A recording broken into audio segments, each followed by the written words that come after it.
one of the processes that I think is really broken in organizations is this whole concept of performance reviews. And we spend so much time sitting down with people and telling them what their weaknesses are and what they need to work on. And for years, I was always told what I needed to focus on and put my attention to. And they were things like my time management, my organizational skills. I'm one of those quintessential people that works really well under pressure, and I have a capacity to get a lot of stuff done. But if you came into my office, it's like a bomb went off and it's a disaster.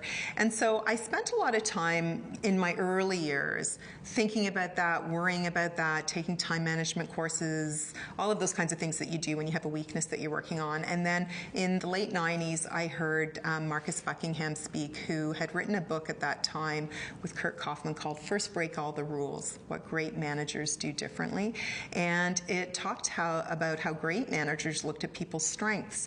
And that was the eye-opener for me around thinking differently, not only about the team that I was managing and thinking about their strengths, but for myself. And it started on a real journey of starting to think about what are my strengths and what do I love to do. And what I've really noticed over the years of I suppose, doing a lot of navel gazing around that is often things that are our strengths are things that we've been doing for a very long time. And I love public speaking.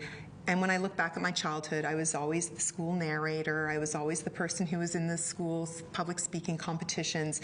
And that strength, of being comfortable in front of an audience, standing up in front of a room full of people, was something that in the role that I was in wasn't allowing me to do very much of. And I realized for me to be satisfied and happy, and for me to really be able to bring to the organization all of my talents, I needed to look for more opportunities to do that.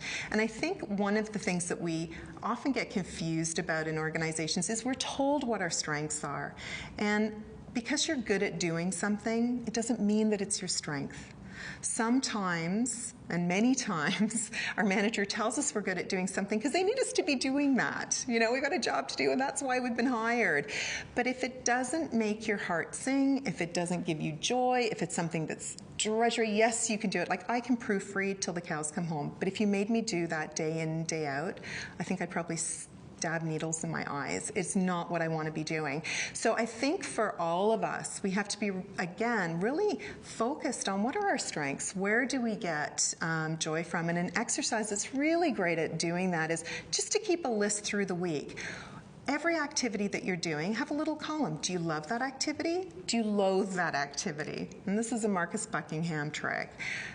And then look back at your loves list and look at your loathes list, and then get really clear on what was it that you loved about that, and what was it that you loathed about that. Because finding a role where you're playing to your strengths probably isn't going to happen overnight, but think of it like a compass that can guide you in your career choices.